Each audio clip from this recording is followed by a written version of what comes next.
இறைவனை பார்க்கறதுக்கு கண்ணு வேணும். இறைவனை பார்க்கறதுக்கு என்ன வேணும்? கண்ணு வேணும். பார்க்கணுன்னா என்ன வேணும்? கண்ணு வேணும். இறைவனை பார்க்கணுன்னா கண்ணு கொஞ்சம் நல்லா வேணும்.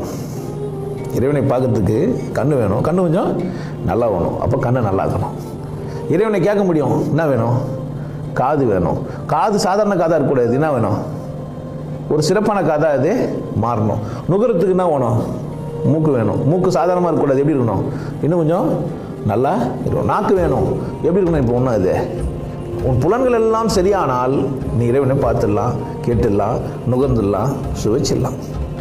பரிசமாக தொட்டும் அவர் தோட்டத்தையும் நீ உணர்ந்துடலாம். அப்போ என்ன செஞ்சால் என்ன பண்ண முடியும்?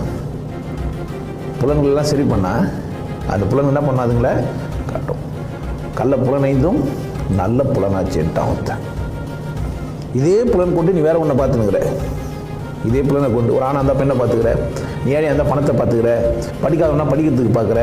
இந்த புலன்களை கொண்டு என்ன செஞ்சு வச்சுங்கிற பாரு, என்னென்னவோ பார்த்துங்கிற. ஆனால் படைச்சவனை பார்க்கணுன்ற நோக்கம் உனக்கு இல்லை. ஏன்னா அப்படி இருந்த மனிதர்கள் இல்லாமல் போயிட்டாங்க. இறைவனை பார்த்த மனிதர்கள் இல்லாமல் ஆகிட்டாங்க. இந்த உலகத்தில் இல்லாமல் ஆகிட்டாங்க. போலிகளும் ஏமாற்றுக்காரர்களும் அதிகமாகிட்டாங்க.